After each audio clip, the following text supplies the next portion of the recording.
చాలా మందికి ఈ దేశంలో అసలు వాళ్ళు పుట్టినటువంటి సమయం తెలియని వాళ్ళు ఉంటారు. పాపం వాళ్ళకి తెలియదు. వాళ్ళు జాతకర్మ చేయించుకున్న వాళ్ళు కారు, వాళ్ళకి జాతకాలు తెలియవు.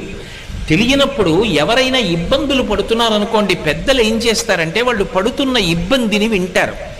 బహుశः జాతకంలో వీళ్ళకి ఈ దోషం ఉండి ఉంటుందేమో అని అనుమానం ఉంటే ఓసారి శ్రీకాళహస్తి వెళ్ళి దర్శనం చేసుకో అంటారు. శ్రీకాళహస్తి వెళ్ళి దర్శనం చేసుకోని ఎందుకంటారంటే, లోపలికి వెడుతున్నప్పుడే అపసవ్యంగా వెడతాడు. శివానుగ్రహం, శివుడు శాసిస్తాడు. అపసవ్యం నీకు ఇష్టం, వాడు నాకు అపసవ్యంగా వచ్చాడు, అవమానం నాకు, కానీ నేను దాన్ని సత్కారంగా స్వీకరిస్తున్నా, వాడి జోలికి నువ్వు వెళ్ళడానికి వీల్లేదు. ఎందుచేత అంటారేమో, గ్రహములకు స్వాతంత్ర్యము లేదు. చాలామంది తెలియక శనీశ్వరుడు అంటుంటారు. శనీశ్వరుడు అన్న మాట లేదు అసలు. శనైశ్చరుడు, శనైహి చరహ. ఆయన చాలా మెల్లగా కదులుతాడు, మిగిలినటువంటి గ్రహాల్లాగా కదలడు, చాలా మందంగా కదులుతాడు. కాబట్టి మందుడు అని ఒక పేరు ఆయనకి. శనైశ్చర గ్రహం అనాలి తప్ప శనీశ్వర గ్రహం అనకూడదు. ఈశ్వరత్వము లేదు గ్రహములకు. అవి మేమీ ఫలితం ఇచ్చి తీరుతాం అనవు. పరమశక్తివంతమైనటువంటి పరమశివుడు ఎక్కడున్నాడో ఆయన శాసనానికి అవి వశవర్తులవుతాయి. అవి వశవర్తులై ఆయన చెప్పిన మాట వింటాయి. నేను ఒకప్పుడు నా జీవితంలో ప్రత్యక్షంగా చూశా. ఒక చోట ఒక ఆయన ఒక వ్యక్తి యొక్క జాతక చక్రాన్ని చూశాడు. అన్నీ అద్భుతంగా చెప్పాడు. ఏడాది క్రితం మీ భార్య గారి శరీరం విడిచిపెట్టారు, మీ దురదృష్టం అన్నాడు. ఆయన అన్నాడు, నా భార్య శరీరం విడిచిపెట్టలేదన్నాడు. వెంటనే ఆ జ్యోతిష్కుడు అన్నాడు, మీ భార్య గారు శరీరం విడిచిపెట్టినంత ప్రమాదం జరిగిందా అన్నాడు. ఆయన కాసేపు ఆలోచించి జరిగిందన్నాడు. నువ్వు శివభక్తుడివా అని అడిగాడు. అవును, మేము ఇంట్లో శివారాధన చేస్తాం. శివారాధన చేయడం అలవాటుగా చాలా తరాల నుంచి మీ ఇంట్లో ఉన్న కారణం చేత యథార్థమునకు శరీర పతనమైపోవలసిన నీ భార్య శరీరము పడలేదు, అంతవరకు తీసుకెళ్ళి వదిలిపెట్టించేశాడు ఈశ్వరుడు. శివభక్తుడవు కనుక ఆయన అనుగ్రహము చేత గ్రహములు శాసింపబడ్డాయి, నీ భార్య బ్రతికిందన్నాడు. నేను అక్కడే ఉన్నాను. నిజంగా నేను ఆశ్చర్యపోయాను. ఎందుకంటే అతని జీవితంలో ఆ సమయంలో జరిగినదే అతని భార్య వెళ్ళిపోవలసిన స్థితే నాకు తెలుసు. కానీ ఆమె బ్రతికింది. ఆమె బ్రతకడం వెనకాతల ఏ మర్మం ఉన్నదో వచ్చిన జ్యోతిష్కుడు చెప్పాడు. అంటే శివశాసనము అంత గొప్పది. అంతటి శాసకుడైన వాడు అప్రదక్షిణాన్ని అంగీకరించడు. కానీ ఒక్క శ్రీకాళహస్తిలో మాత్రం అప్రదక్షిణాన్ని అనుగ్రహిస్తాడు. ఈ క్షేత్రమునకు ఇంకొక గొప్ప విశేషం ఉన్నది. నవగ్రహములను కవచముగా కట్టుకుని ఉంటాడు. కవచం ఎవరు కట్టుకుంటారు? యోధుడు కట్టుకుంటాడు. యోధుడి వలన కవచమునకు కీర్తి వస్తుందా, కవచము వలన యోధునకు కీర్తి వస్తుందా? అంటే ఎంత గొప్ప యోధుడు కట్టుకుంటాడు అన్న దాన్ని బట్టి కవచానికి కీర్తి వస్తుంది. నవగ్రహములు ఆయనకి కవచమై ఉంటాయి. అయినప్పుడు ఆయన చేతిలో అవి ఒక ఉపకరణం లాంటివి, ఆయన తీసి పక్కన పెట్టేటటువంటి ఒక ఆభరణ విశేషం లాంటివి అవి. ఆయనకి ఎవడు భక్తితో ఉంటాడో అటువంటి వాడిని గ్రహములు కూడా చెనకలేవు. నమ శివాభ్యాం అశుభాపహాభ్యాం అని. ఆయన అనుగ్రహాన్ని పొందాడనుకోండి, ఆపద వచ్చేస్తోందని మనకి తెలియదు. ఆపద అన్న మాటకు అర్థం ఏమిటంటే, మన బుద్ధి చేత మనము తప్పించుకోలేనిది. మన దగ్గర ఎన్ని ఉపకరణములు ఉండనివ్వండి, వాటితో మనం బయటపడలేనంత పెద్ద ప్రమాదము వచ్చేస్తే దానిని ఆపద అంటారు. ధర్మరాజు గారు కృష్ణుడితో మాట్లాడుతూ భారతంలో అంటాడు, ఆపద గడువం బెట్టను ఓపి శుభంబైనదా అని నొడగొట్ప అంటాడు. ఆపద చాలా ఒక్కొక్కసారి మన బుద్ధితో తప్పించుకోలేము. అసలు అలా ఎందుకు తప్పిందో కూడా మనకు అర్థం కాదు. నాకే తెలిసి ఒక విశేషం చెప్తాను. ఒకప్పుడు ఒక వ్యక్తి మోటార్ సైకిల్ మీద ఎడుతున్నాడు. చీకటిగా ఉంది, అది కొంచెం డొంక ప్రదేశం. ఆయన ఏదో ఆలోచిస్తూ బయలుదేరాడు. అరే, లైట్ వేయలేదని గుర్తొచ్చి లైట్ వేశాడు. తీరా లైట్ వేసిన తర్వాత చూశాడు, రోడ్డుకు అడ్డంగా నల్లత్రాసు పడుకునుంది. అక్కడ దాకా వెళ్ళిన తర్వాత ఇంకా ఆయన బుద్ధి పనిచేయలేదు. అకస్మాత్తుగా బ్రేక్ తొక్కాడు, బండి అయిపోయింది. నల్లత్రాసు అటు వెళ్ళిపోకుండా ఇలా వెనక్కి వచ్చింది. వెనక్కి వచ్చి పడగ విప్పింది. మోటార్ సైకిల్ మీద ఉన్నవాడు రెండు కాళ్ళు దాని మీద పెట్టడగా, ఎప్పుడైతే ఆగిందో ఎడంకాలు కింద పెట్టాడు. ఎడంకాలు కింద పెట్టి బండి ఆపాడు. వెనక్కే వచ్చినటువంటి నల్ల త్రాచు పడగ విప్పింది. ఇంకా మోటార్ సైకిల్ ఇంజిన్ పనిచేస్తోంది కాబట్టి శబ్దం వస్తోంది. అది ఇలా ఒకసారి చూసింది, ఇలా ఒకసారి చూసింది. పాదం సిద్ధంగా ఉంది, కొట్టచ్చు.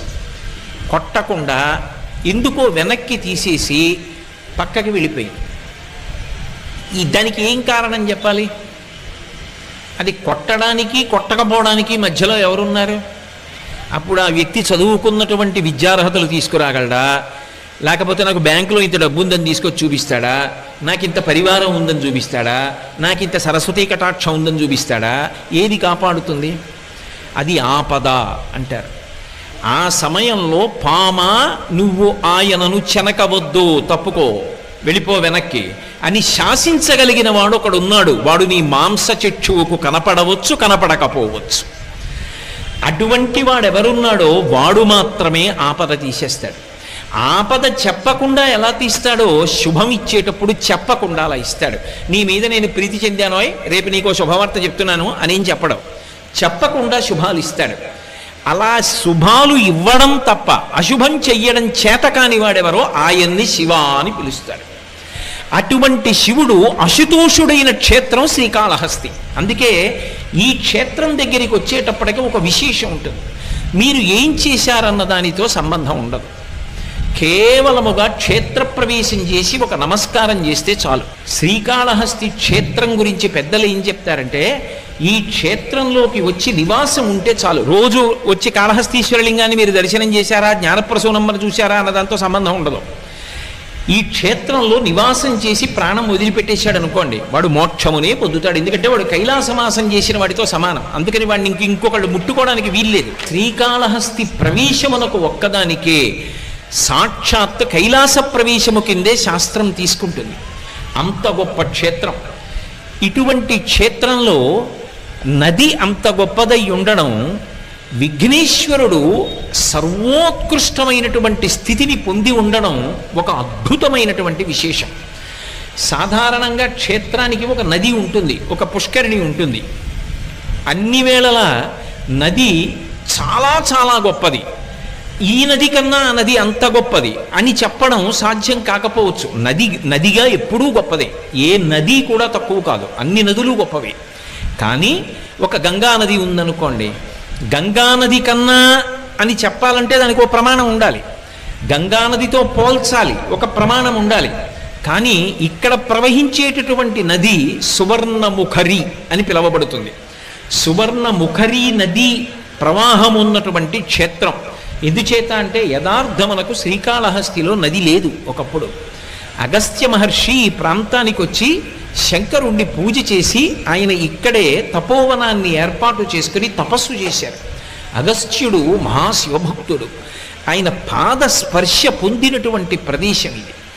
అంత గొప్ప ప్రదేశం కాబట్టి అగస్త్యుడు తపస్సు చేస్తున్నటువంటి సమయంలోనే ఇక్కడికి ఋషులందరూ వచ్చారు. ఆయన ఎక్కడుంటే అక్కడ ఉంటారు ఋషులందరూ. అసలు మీకు ఇంకొక ఆశ్చర్యకరమైన విషయం చెప్పాలి అంటే, లోకంలో అందరూ దేవతల్ని ఆరాధన చేస్తారు. అగస్త్యుడు ఎక్కడైనా ఉంటే దేవతలు తమ స్థానాలు పెట్టుకుంటారు. నేను రోజు వచ్చి ఇక్కడ కూర్చుంటాను అగస్త్యుడిని చూడడానికి, అందుకని ఇది నా స్థానం అని చెప్పి ఏ దిక్కున ఉండవలసిన దేవత ఆ దిక్కున ఆశ్రమంలో కూర్చుంటాడు. ఎందుకు కూర్చుంటాడో తెలుసా? అగస్త్యుడు చూడడానికి కాదు, అగస్త్యుడిని చూడడానికి. కావాలంటే మీరు రామాయణం చదవండి, ఆయన ముద్ర అలా ఉంటుంది.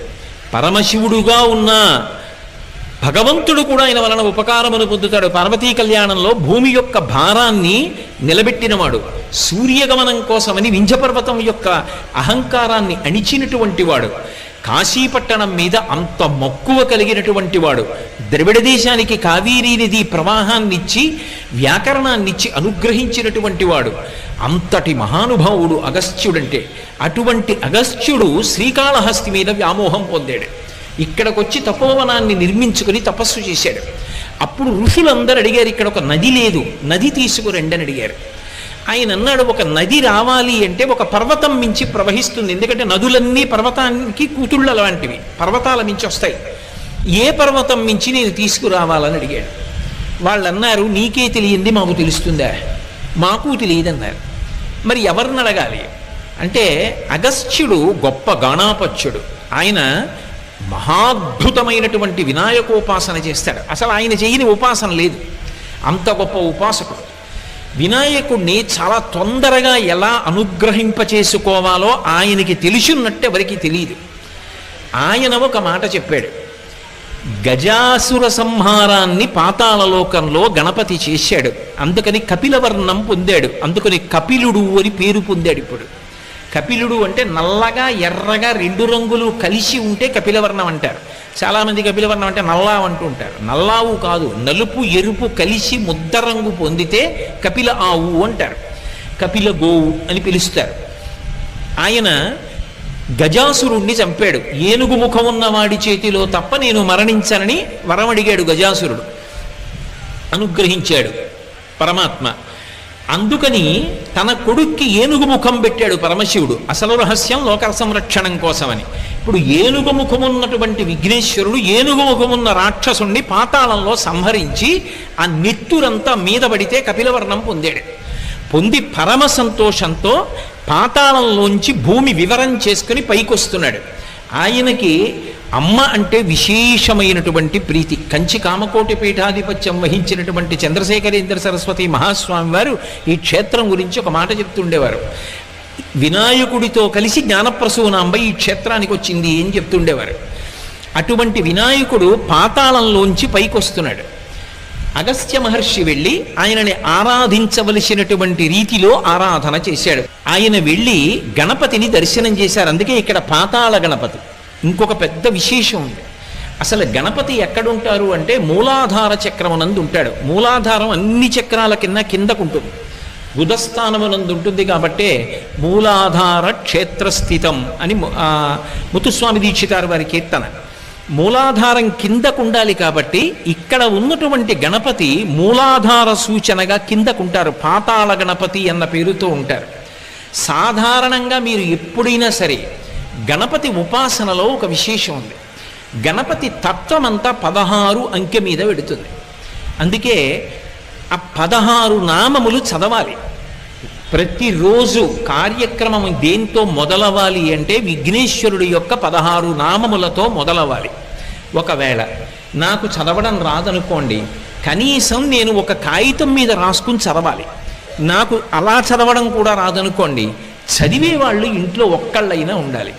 వాళ్ళు నోట్లో చదవకూడదు, మిగిలిన వాళ్ళు చదవడం రాదు కొంతమంది ఉన్నారనుకుంటే ఆ స్తోత్రం రోజు పైకి చెప్పాలి. అందుకే ఆ స్తోత్రం గురించి అంత గొప్పగా చెప్తారు ఇప్పటికీ పెద్దలు. సుముఖశ్చైకదంతశ్చ కపిలో గజకర్ణకః లంబోదరశ్చ వికటో విఘ్నరాజో గణాధిపః ధూమకేతుర్గణాధ్యక్ష ఫాలచంద్రో గజాననః వక్రతుండ శూర్పకర్ణో హేరంబ స్కందపూర్వజః షోడశైతాని నామాని పఠేత్ శృణుయాదపి. నువ్వన్నా చదువు, శృణుయాదపి కనీసం విను. విద్యారంభే వివాహే చ ప్రవేశే నిర్గమే తథా సంగ్రామే సర్వకార్యేషు విఘ్నస్తస్య న జాయతే.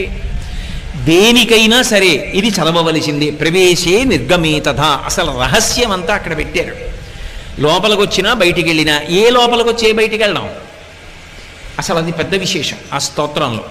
ఈ 16 నామములను మాత్రం నువ్వు చెప్పి తీరాలి. ఒకవేళ నువ్వు చెప్పడం చేత కాకపోతే ఇంట్లో ఎవరైనా పైకి చదివితే విను, వినకుండా కార్యాలు ప్రారంభం చెయ్యవద్దు, ఒక రోజు పని మొదలు పెట్టవద్దు అని పెద్దలు చెప్తూ ఉంటారు.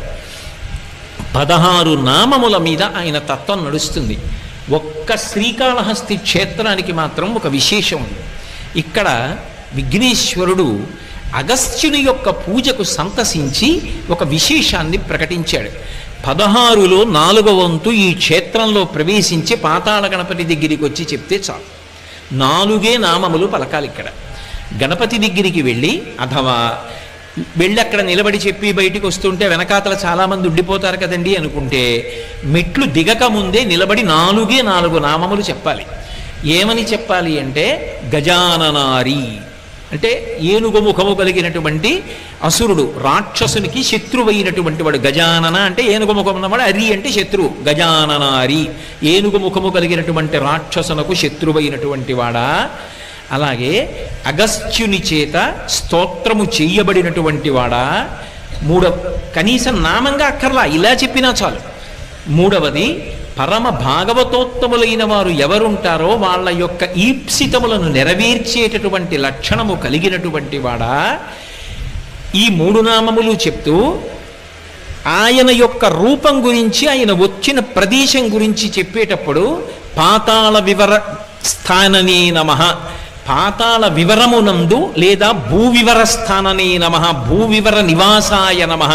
భూవివరము అంటే లోపలికి వెళ్ళినప్పుడు ఉండేటటువంటి ప్రాంతం, అక్కడ ఉన్నవాడా ఈ 4 నామములు చెప్పాలి. ఈ 4 నామములు కనీసం దేవాలయం దగ్గర ఓ బోర్డు అన్నా ఉండాలి తెలియని వాళ్ళ కోసం.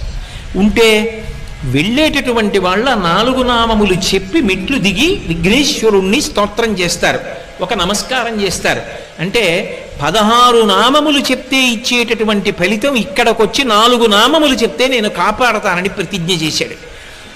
అందుకే అగస్త్యుణ్ణి అనుగ్రహించి నీకు స్ఫురణలో లేదు, మరిచిపోయావు. ఇంతటి మహానుభావుడివి కూడా. బ్రహ్మగిరి అని దగ్గరిలో ఒక పర్వతం ఉంది. నువ్వు ఆ పర్వతం మీద తపస్సు చేసి అద్భుతమైనటువంటి నదిని ప్రవహింపచేస్తావు. దిగ్విజయమస్తు, నీకు ఏ విధమైన విఘ్నం కలగదు, బయలుదేరమన్నాడు. బ్రహ్మగిరి మీదకి వెళ్ళి అగస్త్య మహర్షి తపస్సు చేశారు. శంకరుడు బ్రహ్మగారి ద్వారా కబురు చేస్తే పరమశివుని యొక్క జటాజూటంలో ఉండేటటువంటి గంగా నది సువర్ణముఖరి అన్న పేరుతో ప్రవహించింది. ఎందుకు ప్రవహించాలి ఆ పేరుతో అంటే, సువర్ణం అంటే బంగారం. బంగారానికి 2 రకములైన లక్షణాలు ఉంటాయి. భగవంతుడికి ఏ లక్షణం ఉంటుందో బంగారానికి ఆ లక్షణం ఉంటుంది. భగవంతుడు చూడండి, ఘోర రూపం ఆయనదే, అఘోర రూపం ఆయనదే. సనాతన ధర్మంలో బాధలు పెట్టడానికి, భయపెట్టడానికి ఒకడు, భయాన్ని తీసేసి రక్షించడానికి ఒకడు ఉండరు. భగవంతుడే భయపెడతాడు, భగవంతుడే రక్షిస్తాడు, రెండూ ఆయనే చేస్తాడు. చేసిన పాపానికి ఫలితం ఇస్తున్నాడు అనుకోండి, భయపెడతాడు. అందుకే విష్ణు సహస్రనామ స్తోత్రంలో భయకృత్ భయనాశన, భయపెట్టేవాడా భయమును పోగొట్టేవాడా రెండూ ఆయనే.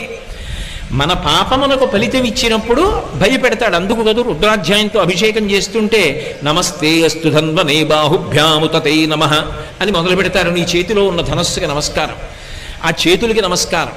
రుద్రమన్యవ ఉతోత ఇషవే నమః, నీ మన్యువుకు ఒక నమస్కారం. పిల్లలం ఏదో తెలియక తప్పు చేశాం, ఆ ధనస్సు ఏమిటి పక్కన పెట్టేసి, ఆ చెయ్యి ఏమిటి అలా వద్దు, ఇలా అనుగ్రహంగా పెట్టు అని ఆయన్ని ఉభయతర నమస్కారములతో రుద్రాధ్యాయం నడుస్తుంది. అంటే దానిలో ఉన్నటువంటి అంతరార్థం ఏమిటి అంటే, పరమశివుణ్ణి స్తోత్రం చేసి ఆయన యొక్క అనుగ్రహాన్ని పొంది ఘోర రూపాన్ని ఉపసంహారం చేయిస్తారు. పాపములకు ఫలితమని ఇవ్వకు, మేము తట్టుకోలేము, తెలియక చేశాం, మన్నించమని అడుగుతారు. అలా ఇక్కడికి వచ్చేటప్పటికి విశేషం ఏమవుతుంది అంటే, ఈ క్షేత్రం దగ్గరికి వచ్చేటప్పటికి ఇక్కడ పరమశివుడు ఘోర అఘోర రూపములు రెండిటికీ కూడా ఆయన స్థానమైన పంచబ్రహ్మమంత్ర పఠనంలో ఇప్పటికే అఘోరేభ్యో దఘోరేభ్యో ఘోర ఘోరతరేభ్య అని చెప్తున్నాం కదా. అన్ని విశేషణములు ఉన్నవాడైనప్పటికీ కూడా ఈ క్షేత్రం దగ్గరికి వచ్చేటప్పటికి పరమ ప్రసన్నమూర్తి అయి ఎంత కింది స్థాయిలో అనుగ్రహాన్ని వర్షిస్తాడంటే, వైదికమైనటువంటి ధర్మము తప్పదు, వైదిక ధర్మము తప్పకుండా తన అనుగ్రహ వర్షము చేత ఊహించలేనటువంటివి ఇస్తాడు. అందుకే ఏదో ఇక్కడ అనుకున్నంత తేలిక విషయాలేం జరగలేదు, చాలా అద్భుతమైన విషయాలు జరిగాయి. అందుకే శ్రీకాళహస్తిలో ఎప్పుడైనా ఒక విశేషం జరిగితే దేవతలందరూ వస్తారు. నేను మీతో ఒక మాట చెప్పాలి అంటే, ఎక్కడైనా గిరి ప్రదక్షిణం చేశారనుకోండి, గిరి ప్రదక్షిణం చేస్తే దాన్ని గిరి ప్రదక్షిణ క్షేత్రం అని పిలుస్తారు. ఎందుకంటే కొండ స్థూల శివుడు అని గుర్తు. కొండ స్థూల శివుడుగా ఉన్నాడని ప్రమాణం ఉంటేనే గిరి ప్రదక్షిణం, అంతేగాని కొండకి దారి ఉందని చేయకూడదు. ఆ కొండ స్థూల శివుడని ప్రమాణం ఉన్నదా ఎక్కడైనా పురాణంలో? ఈ కొండంతా శివుడే అని చెప్పవచ్చా? చెయ్యొచ్చు. అరుణాచలం స్థూల శివుడు, గిరి ప్రదక్షిణం ఉంది. శ్రీకాళహస్తి స్థూల శివుడు, గిరి ప్రదక్షిణం చెయ్యొచ్చు. కోటప్పకొండ త్రికూటం 3 శిఖరములతో ఉంటుంది. బ్రహ్మశిఖరం, విష్ణు శిఖరం, రుద్రశిఖరం, 3 కాబట్టి ప్రదక్షిణం చెయ్యొచ్చు. ఓ కొండ మీద ఈశ్వరుడు ఉన్నాడని ప్రదక్షిణం కొండకి చేయడానికి అన్ని వేళల శాస్త్రం అంగీకరించదు. కొన్ని చోట్ల గిరి ప్రదక్షిణాలు ఉంటాయి. అన్ని చోట్ల గిరి ప్రదక్షిణం ఎందుకు చేస్తారంటే, గిరిని శివస్వరూపంగా ప్రదక్షిణం చేస్తారు. ఒక్క శ్రీకాళహస్తి మాత్రం గిరి ప్రదక్షిణమున్న మిగిలిన క్షేత్రముల కోవలోకి రాదు. దీన్ని భాస్కర క్షేత్రం అంటారు. ఎందుకు భాస్కర క్షేత్రం అంటారో తెలుసా? మనందరం పితృదేవతలు ఉత్తీర్ణులు కావాలన్నా, దేవతానుగ్రహం కలగాలన్నా, లోకములు శాంతి పొందాలన్నా, గ్రహములు శాంతి పొందాలన్నా పరమ ప్రమాణంగా ఏ కాలాన్ని తీసుకుంటామంటే సూర్యుడు ఉత్తరాయణంలో ప్రవేశించినటువంటి కాలాన్ని ఉత్తరాయణ పుణ్యకాలమని కొలిచి ఉత్తరాయణ పుణ్యకాలంలో దానాలు పూజలు అవి విశేషంగా చేస్తారు. ఒక్క శ్రీకాళహస్తి క్షేత్రానికి ఉన్న గొప్పతనం ఏమిటంటే ఉత్తరాయణంలో ప్రవేశించగానే అందరూ తనని పూజ చేస్తే సూర్యుడు మాత్రం దేవతా సమూహం అంతటితో కలిసి శ్రీకాళహస్తి కొండకి ప్రదక్షిణం చేస్తాడు. అలా ఎక్కడైనా సూర్యుడు ప్రదక్షిణం చేస్తే పర్వంలో దాన్ని భాస్కర క్షేత్రం అంటారు. అటువంటి చోట దానికి చాలా పద్ధతులు చెప్తారు పెద్దలు. ఒక్క శ్రీకాళహస్తి విషయంలోనే ఆ పద్ధతులన్నీ చెప్తారు. అలాంటి పద్ధతిలో ప్రదక్షిణాలు కానీ చెయ్యగలిగితే అటువంటి వాడు జన్మరాహిత్యానికి కూడా వెళ్ళిపోతాడు. అంత గొప్ప క్షేత్రం శ్రీకాళహస్తి క్షేత్రం. పరమాద్భుతమైనటువంటి క్షేత్రం శ్రీకాళహస్తి భాస్కర క్షేత్రం. ఈ కొండ అంత గొప్పది. ఈ క్షేత్రానికి ఉన్నటువంటి విశేషం ఏమి అంటే వైదిక ధర్మాల్ని అలాగే నిలబడుతూ అనేక వైదిక రహస్యములను ఆవిష్కరిస్తూ పరమాత్మ అసలు దేవతలు ఊహించలేని అనుగ్రహాన్ని ఇక్కడ వర్షిస్తూ ఉంటాడు.